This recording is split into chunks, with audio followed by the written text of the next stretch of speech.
Your thoughts on the debt ceiling, fellow at the Heritage Foundation, E.G. Antoni, and 2024 presidential candidate Steve Laffey. Steve, let me ask you this. You're a former finance guy, and I used to get nervous at this process when Obama was president, and including when Mr. Trump was president. I'm not crazy about pushing this up to the...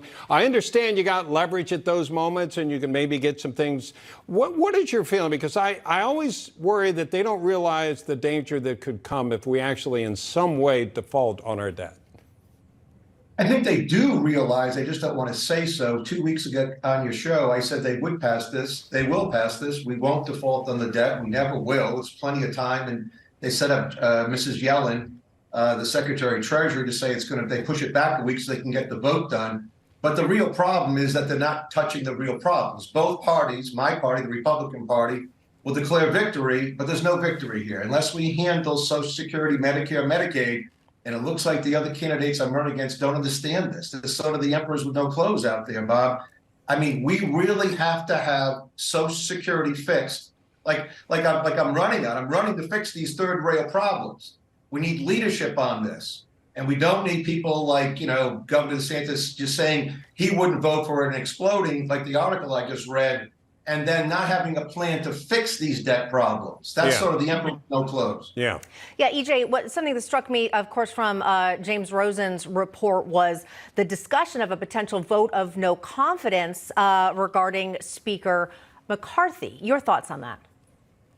Well, I think for many members of the Freedom Caucus, a deal is one four-letter word that they could use to describe this debt ceiling agreement, but I'm sure they would come up with a different four-letter word. I mean, of course, the president is very happy about this deal because he essentially got virtually everything he wanted. Why wouldn't he be happy? And frankly, I'm tired of hearing people talk about this as a $4 trillion increase in the debt ceiling. It is not. It is a removal of the debt ceiling. And we are very likely going to add more than $4 trillion of debt once you factor in that we are very quickly heading into a recession and government debt is going to explode from here on out. Yeah, EJ, here's the thing, though.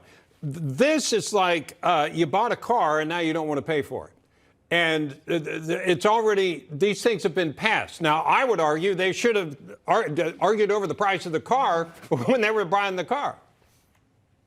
Well, I mean, you can certainly use that analogy, but there's a few problems with it, not the least of which is the fact that if you're a family and you do buy something that you cannot afford, what do?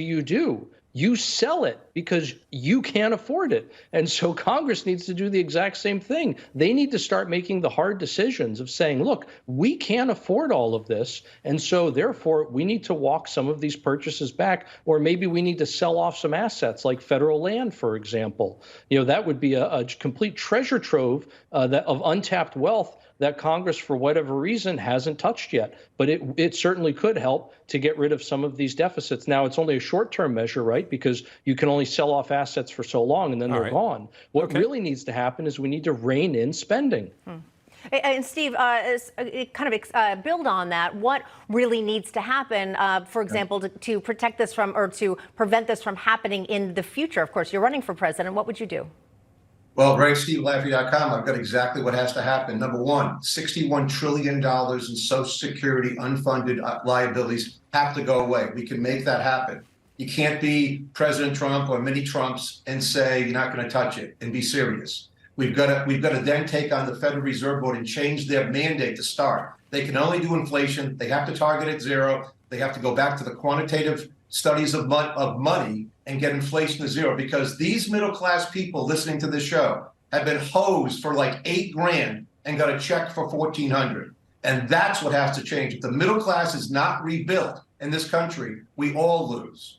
And so this is a disastrous bill. I wouldn't vote for it, but I would then start to bring in some of the big long-term problems and not let anybody leave the room until we solve them. Okay. All right. Steve Laffey, E.J. Antoni, thank you.